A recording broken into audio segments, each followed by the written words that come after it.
আমরা করেছি। 31 দফার সংস্কার বিএনপির একা সংস্কার প্রস্তাব নয়। আমাদের সাথে যারা যুগপথ আন্দোলনে ছিলেন প্রায় 42টি দল, এখন আরো অনেকে যুক্ত হয়েছেন, প্রায় 50টি দল 31 দফার সংস্কারের পক্ষে কাজ করে যাচ্ছে। সুতরাং যারা সংস্কারের কথা এখন বলছেন, আমরা আপনাদেরকে সহায়তা করব যে সংস্কারগুলোতে ঐক্যমত হবে।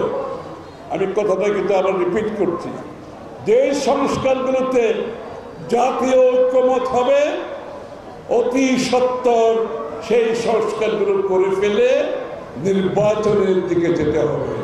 অন্তর্বর্তীকালীন সরকারের অধীনে সংস্কারে আমি তো বলেছি আমরা সহযোগিতা করব, কিন্তু যেখানে ঐক্যমত হবে।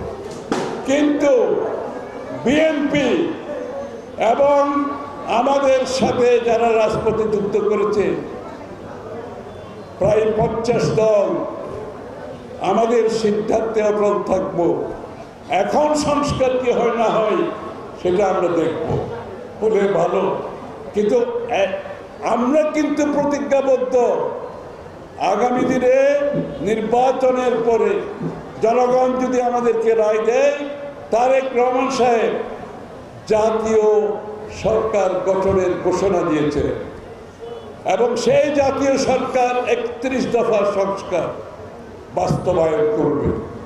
সুতরাং এখন সংস্কার কি হবে আমরা অপেক্ষা করছি, দেখছি, সহায়তা করব। কিন্তু আমরা কিন্তু 31 দফার সংস্কার বাস্তবায়ন করব জাতীয় সরকারের মাধ্যমে।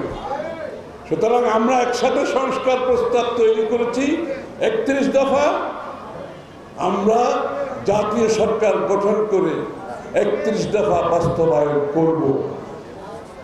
সুতরাং সংস্কারের ব্যাপারে বিএনপি এবং আমাদের সাথে যারা যুগপথ আন্দোলন করেছে, আমাদের কিন্তু সংস্কারে জাতির কাছে যে প্রতিজ্ঞা করেছি পরিপূর্ণভাবে 31 দফার সংস্কার আমরা বাস্তবায়ন করব ইনশাআল্লাহ।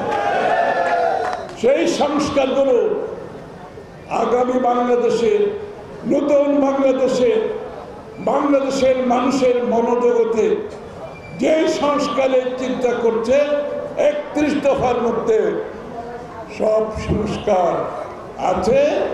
আমরা সেটা বাস্তবায়ন করে যে নতুন বাংলাদেশের কথা ভাবছি, আমরা মুক্ত বাংলাদেশের কথা ভাবছি, গণতান্ত্রিক বাংলাদেশের কথা ভাবছি, নিরপেক্ষ গ্রহণযোগ্য অংশগ্রহণমূলক নির্বাচনের কথা ভাবছি।